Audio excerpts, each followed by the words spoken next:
शिवसहस्रनामस्तोत्रम् अस्य श्रीशिवसहस्रनामस्तोत्रमहामन्त्रस्य श्रीविष्णुः ऋषिः अनुष्टुप् छन्दः परमात्मा श्रीशङ्करो देवता ध्यानम् मूले कल्पद्रुमस्य द्रुतकनकनिभं चारुपद्मासनस्थं वामाङ्कारूढगौरी निबिडकुचभरा भोगगाढोपगूढं नानालङ्कारकान्तं वरपरशुमृगाभीतिहस्तं त्रिनेत्रं वन्दे बालेन्दुमौलिं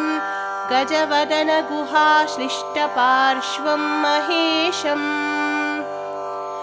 भवः शिवो हरो रुद्रः पुरुषः पद्मलोचनः अर्थितव्यः सदाचारः सर्वः शम्भु महेश्वरः ईश्वरस्थाणुरीशानः सहस्राक्षः सहस्रपात् वरीयान् वरदो वन्द्यः शङ्करः परमेश्वरः गङ्गाधरः शूलधरः परार्थैकप्रयोजनः सर्वज्ञः सर्वदेवादिगिरिधन्वा जटाधरः चन्द्रापीडश्चन्द्रमौलिः विद्वान् विश्वामरेश्वरः वेदान्तसारसन्दोहः कपालीनीललोहितः ध्यानाधारो परिच्छेद्यो गौरीभर्ता गणेश्वरः अष्टमूर्तिर्विश्वमूर्तिस्त्रिवर्गस्वर्गसाधनः ज्ञानगम्यो दृढप्रज्ञो देवदेवस्त्रिलोचनः वामदेवो महादेवः पाण्डुः परिदृढो दृढः विश्वरूपो विरूपाक्षो वागीशः शुचिरन्तरः सर्वप्रणयसंवादी वृषाङ्को वृषवाहनः ईशः पिनाकी खड्वाङ्गी चित्रवेशश्चिरन्तनः तमोहरो महायोगी गोप्ता ब्रह्माङ्गहृज्जटी कालकालः कृत्तिवासा सुभगः प्रणवात्मकः उन्मत्तवेशश्चक्षुष्यो दुर्वासा स्मरशासनः दृढायुधस्कन्दगुरुः परमेष्ठीपरायणः अनादिमध्यनिधनो गिरिशो गिरिबान्धवः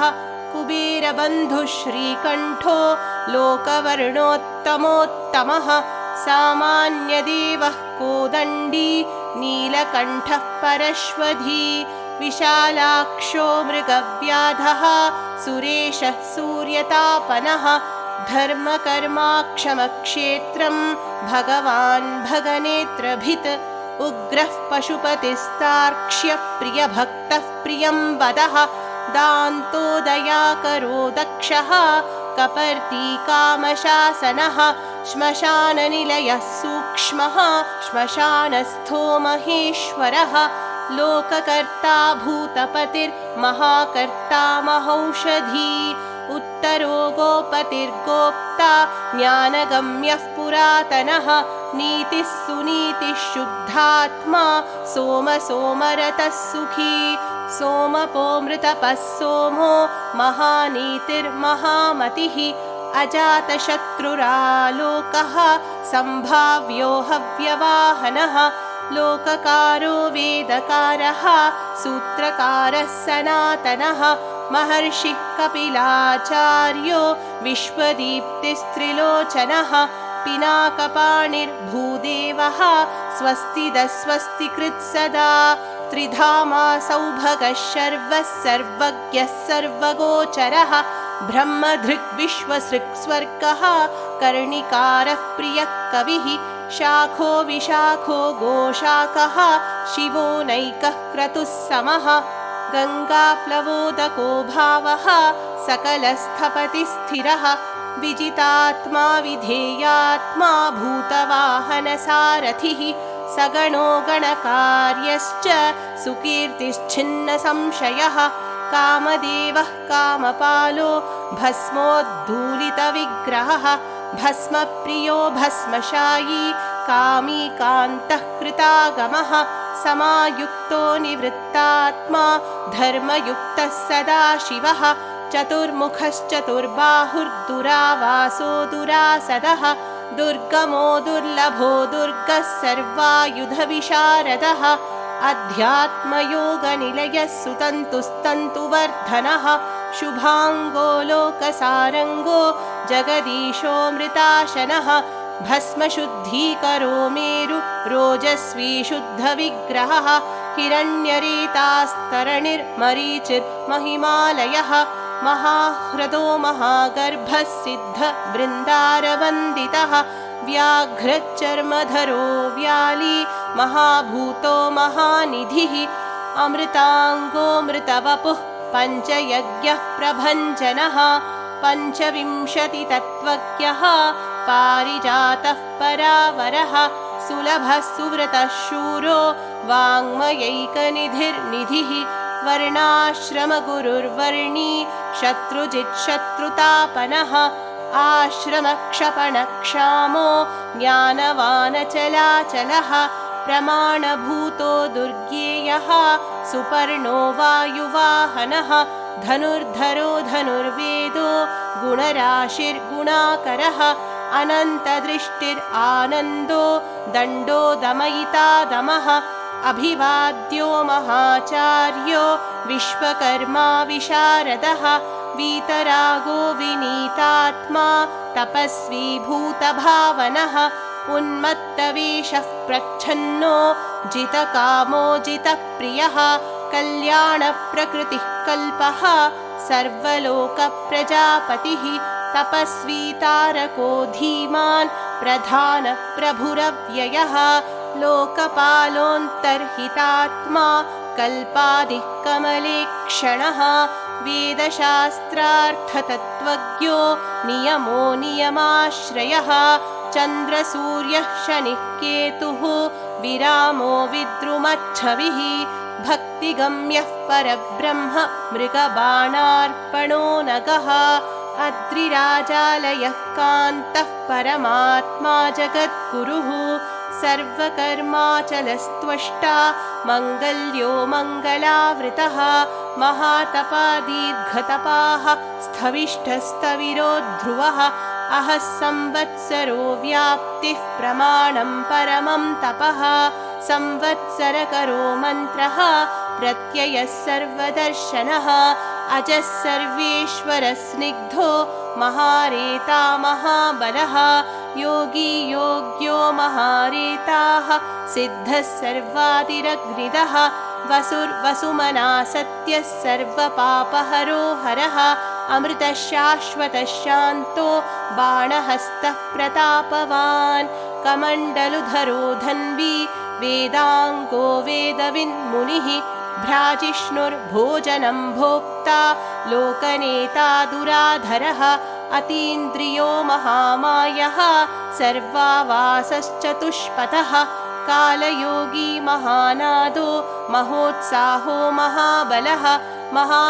महाबुद्धिर्महावीर्यो भूतचारी पुरन्दरः निशाचरः प्रेतचारी महाशक्तिर्महाद्युतिः अनिर्देश्य वपुः श्रीमान् सर्वहार्यमितो गतिः बहुश्रुतो बहुमयो नियतात्मा भवोद्भवः ओजस्तेजोद्युतिकरो नर्तकः सर्वकामकः नृत्यप्रियो नृत्यः प्रकाशात्मा प्रतापनः बुद्धः स्पष्टाक्षरो मन्त्रः सन्मानः सारसंप्लवः युगादिकृत्युगावर्तो गम्भीरो वृषवाहनः इष्टो विशिष्टः शिष्टेष्टः शरभः शरभो धनुः अपान्निधिरधिष्ठान विजयो जयकालवित् प्रतिष्ठितः प्रमाणज्ञो हिरण्यकवचो हरिः विरोचनः सुरगणो विद्येशो विबुधाश्रयः बालरूपो बलोन्माथी विवर्तो गहनो गुरुः करणं कारणं कर्ता सर्वबन्धविमोचनः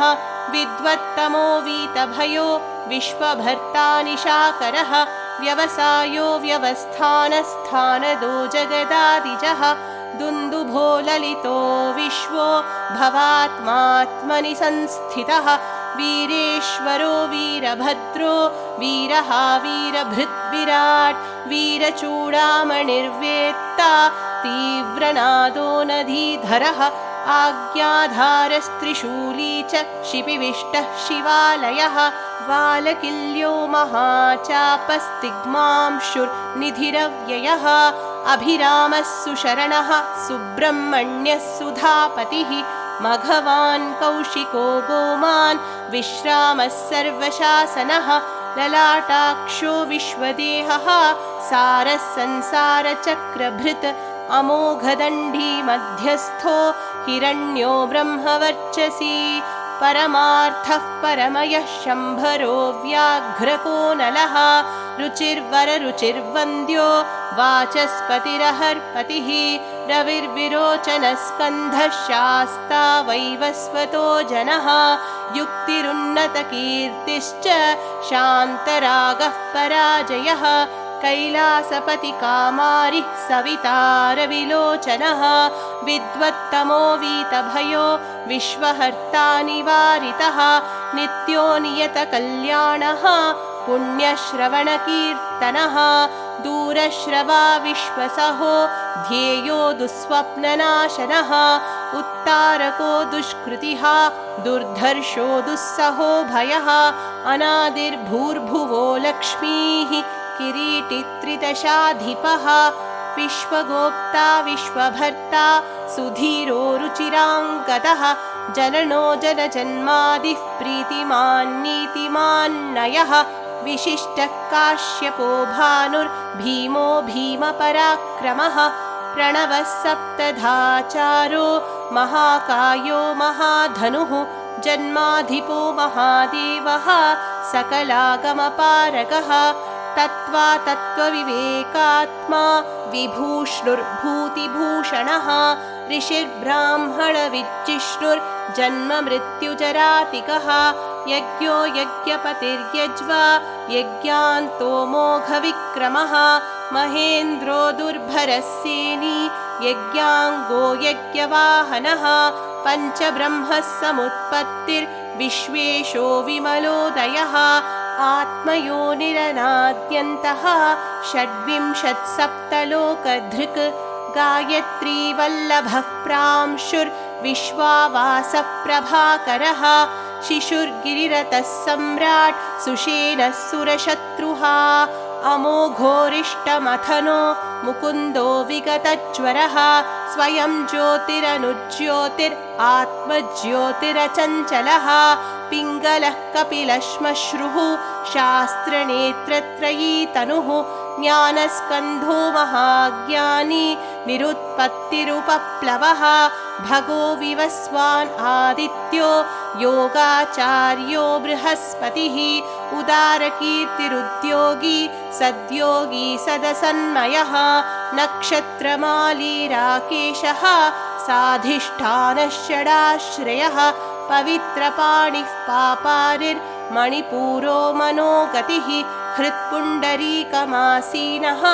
शुक्लः शान्तो वृषाकपिः विष्णुर्ग्रहपतिः कृष्णः समर्थोऽर्थननाशनः अधर्मशत्रुरक्षय्यः पुरुहूतः पुरुष्टुतः ब्रह्मगर्भो बृहद्गर्भो धर्मधेनुर्धनागमः जगद्धितैषि सुगतः कुमारः कुशलागमः हिरण्यवर्णो ज्योतिष्मान् नानाभूतधरो ध्वनिः अरोगो नियमाध्यक्षो विश्वामित्रो द्विजोत्तमः बृहज्योतिः सुधामा च महाज्योतिरनुत्तमः मातामहो मातरिश्वा नभस्वान्नागहारधृक् पुलस्त्यः पुलहोगस्त्यो जातुकर्ण्यः पराशरः निरावरणधर्मज्ञो विरिञ्चो विष्टरश्रवाः आत्मभूरनिरुद्धोऽत्रिज्ञानमूर्तिर्महायशाः लोकचूडामणिर्वीरश्चण्डसत्यः पराक्रमः व्यालकल्पो महाकल्पो महावृक्षः कलाधरः अलङ्करिष्णुस्त्वचलो रोचिष्णुर्विक्रमोत्तमः आशुशब्दपतिर्वेगी प्लवनः शिखिसारथिः असंसृष्टोतिथिश्चक्रः प्रमाथी पापनाशनः वसुश्रवाकव्यवाहः प्रतप्तो विश्वभोजनः चर्यो जराधिशमनो लोहितश्च तनूनपात् पृषदश्वो नभो योनिः सुप्रतीकस्तमिस्रः निधाघस्तपनो मेघः पक्षः परपुरञ्जयः मुखानिलः सुनिष्पन्नः सुरभिः शिशिरात्मकः वसन्तो माघवो ग्रीष्मो नभस्यो बीजवाहनः अङ्गिरामुनिरात्रेयो विमलो विश्ववाहनः पावनः पुरुजिच्छक्रस्त्रिविद्यो नरवाहनः मनोबुद्धिरहङ्कारः क्षेत्रज्ञः क्षेत्रपालकः तेजोनिधिर्ज्ञाननिधिर्विपाको विघ्नकारकः अधरोऽनुत्तरो ज्ञेयो ज्येष्ठो निःश्रेयसालयः शैलो नगस्तनुर्दोहो दानवारिररिन्दमः चारुधीर्जनकश्चारु विशल्यो लोकशल्यकृत् चतुर्वेदश्चतुर्भावश्चतुरश्चतुरप्रियः आम्नायोऽथः समाम्नायस्तीर्थदेव शिवालयः बहुरूपो महारूपः सर्वरूपश्चराचरः न्यायनिर्वाहको न्यायो न्यायगम्यो निरञ्जनः सहस्रमूर्धा देवेन्द्रः सर्वशस्त्रप्रभञ्जनः मुण्डो विरूपो विकृतो दण्डी दान्तो गुणोत्तमः पिङ्गलाक्षोऽतहर्यक्षो नीलग्रीवो निरामयः सहस्रबाहुः सर्वेशः शरण्यः सर्वलोकभृत् पद्मासनः परञ्ज्योतिः परावरपरं फलः पद्मगर्भो महागर्भो विश्वगर्भो विचक्षणः परावरज्ञो बीजेशः सुमुखः सुमहास्वनः देवासुरगुरुर्देवो देवासुरनमस्कृतः देवासुरमहामात्रो देवासुरमहाश्रयः देवादिदेवो देवर्षि देवासुरवरप्रदः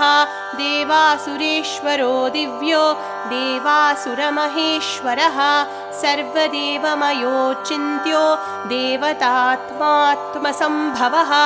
ईड्योनीशः सुरव्याघ्रो देवसिंहो दिवाकरः विबुधाग्रवरश्रेष्ठः सर्वदेवोत्तमोत्तमः शिवज्ञानरतः श्रीमान् शिखिः श्रीपर्वतप्रियः जयस्तम्भो विशिष्टम्भो नरसिंहनिपातनः ब्रह्मचारी लोकचारी धर्मचारी धनाधिपः नन्दी नन्दीश्वरो नग्नो नग्नव्रतधरः शुचिः लिङ्गाध्यक्षः सुराध्यक्षो युगाध्यक्षो युगावहः स्ववशः सवशः स्वर्गस्वरस्वरमयस्वनः बीजाध्यक्षो बीजकर्ता धनकृद्धर्मवर्धनः दम्भो दम्भो महादम्भः सर्वभूतमहेश्वरः श्मशाननिलयस्तिष्यः सेतुरप्रतिमाकृतिः लोकोत्तरस्फुटालोकस्त्र्यम्बको नागभूषणः अन्धकारिर्मखद्वेषी विष्णुकन्दरपातनः वीतदोषोक्षयगुणो दक्षारिः पूषदन्तहृत् धूर्जटिः कण्डपरशुः सकलो निष्कलो नघः आधारः सकलाधारः पाण्डुराभो मृडो नटः पूर्णः पूरयिता पुण्यः सुकुमारः सुलोचनः सामगेयः प्रियकरः पुण्यकीर्तिरनामयः मनोजवस्तीर्थकरो जटिलो जीवितेश्वरः जीवितान्तकरो नित्यो वसुरेता वसुप्रियः सद्गतिः सत्कृतिः सक्तः कालकण्ठः कलाधरः मानी मान्यो महाकालः सद्भूतिः सत्परायणः चन्द्रसञ्जीवनः शास्ता लोकगूढोऽमराधिपः लोकबन्धुर्लोकनाथः कृतज्ञः कृतिभूषणः अनपाप्यक्षरः कान्तः सर्वशास्त्रभृताम्बरः तेजोमयोद्युतिधरो लोकमायोग्रणीरणुः शुचिस्मितः प्रसन्नात्मा दुर्जयो दुरतिक्रमः ज्योतिर्मयो निराकारो जगन्नाथो जलेश्वरः तुम्बवीणी महाकायो विशोकः शोकनाशनः त्रिलोकात्मा त्रिलोकेशः शुद्धः शुद्धीरथाक्षजः अव्यक्तलक्षणो व्यक्तो व्यक्ताव्यक्तो विशाम्पतिः वरशीलो वरतुलो मानो मानघनो मयः ब्रह्मा विष्णुः प्रजापालो हंसो हंसगतिर्यमः विधाधाता विधाता च अत्ता हर्ता चतुर्मुखः कैलासशिखरावासी सर्वावासी सताङ्गतिः हिरण्यगर्भो हरिणः पुरुषः पूर्वजः पिता भूतालयो भूतपतिर्भूतिदो भुवनेश्वरः संयोगी योगविद्ब्रह्मा ब्रह्मण्यो ब्राह्मणप्रियः देवप्रियो देवनाथो देवज्ञो देवचिन्तकः विषमाक्षः कलाध्यक्षो वृषाङ्को वृषवर्धनः निर्मदो निरहङ्कारो निर्मोहो निरुपद्रवः दर्पः दर्पितो दृप्तः सर्वर्तुः परिवर्तकः सप्तजिह्वः सहस्रार्चिः स्निग्धः प्रकृतिदक्षिणः भूतभव्यभवन्नाथः प्रभवो भ्रान्तिनाशनः अर्थोऽनर्थो महाकोशः परकार्यैकपण्डितः निष्कण्ठकः कृतानन्दो निर्व्याजो व्याजमर्दनः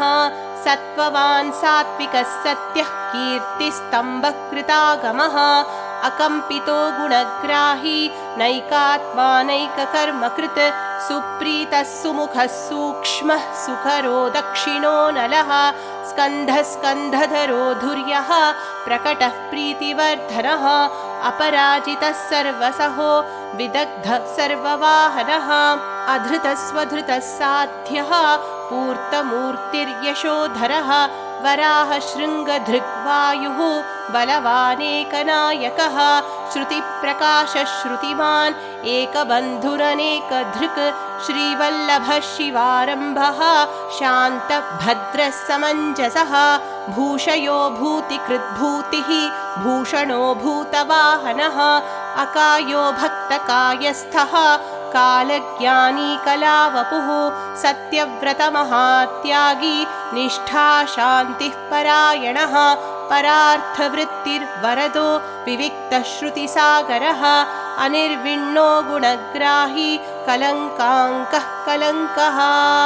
स्वभावरुद्रो मध्यस्थः शत्रुघ्नो मध्यनाशकः शिखण्डी कवची शूली चण्डी मुण्डी च कुण्डली मेखली कवची खड्गी मायी संसारसारथिः अमृत्युः सर्वदृक्सिंहस्तेजो राशिर्महामणिः असङ्ख्येयोऽप्रमेयात्मा वीर्यवान् कार्यकोविदः वेद्यो वेदार्थविद्गोप्ता सर्वाचारो मुनीश्वरः अनुत्तमो दुराधर्षो मधुरः प्रियदर्शनः सुरेशः शरणं सर्वः शब्दब्रह्मः सताङ्गतिः कालभक्षः कलङ्कारिः कङ्कणीकृतवासुकिः महेश्वासो महीभर्ता निष्कलङ्को विशृङ्खलः द्युमणिस्तरणिर्धन्यः सिद्धिधः सिद्धिसाधनः निवृत्तः संवृतः शिल्पो व्यूढो रस्को महाभुजः एकज्योतिर्निरातङ्को नरो नारायणप्रियः निर्लेपो निष्प्रपञ्चात्मा निर्व्यग्रो व्यग्रनाशनः स्तव्यस्तव प्रियस्तोता व्यासमूर्तिरनाकुलः निरवद्यपदोपायो विद्याराशिर्रविक्रमः प्रशान्तबुद्धिरक्षुद्रः क्षुद्रः नित्यसुन्दरः धैर्याग्र्यधुर्यो धात्रीशः शाकल्यः शर्वरीपतिः परमार्थ गुरुर्दृष्टिः गुरुराश्रितवत्सलः रसोरसज्ञः सर्वज्ञः सर्वसत्त्वावलम्बनः इति श्रीलिङ्गमहापुराणे पूर्वभागे अष्टनवतितमे अध्याये भगवता विष्णुना प्रोक्तं श्री शिवसहस्रनामस्तोत्रम्।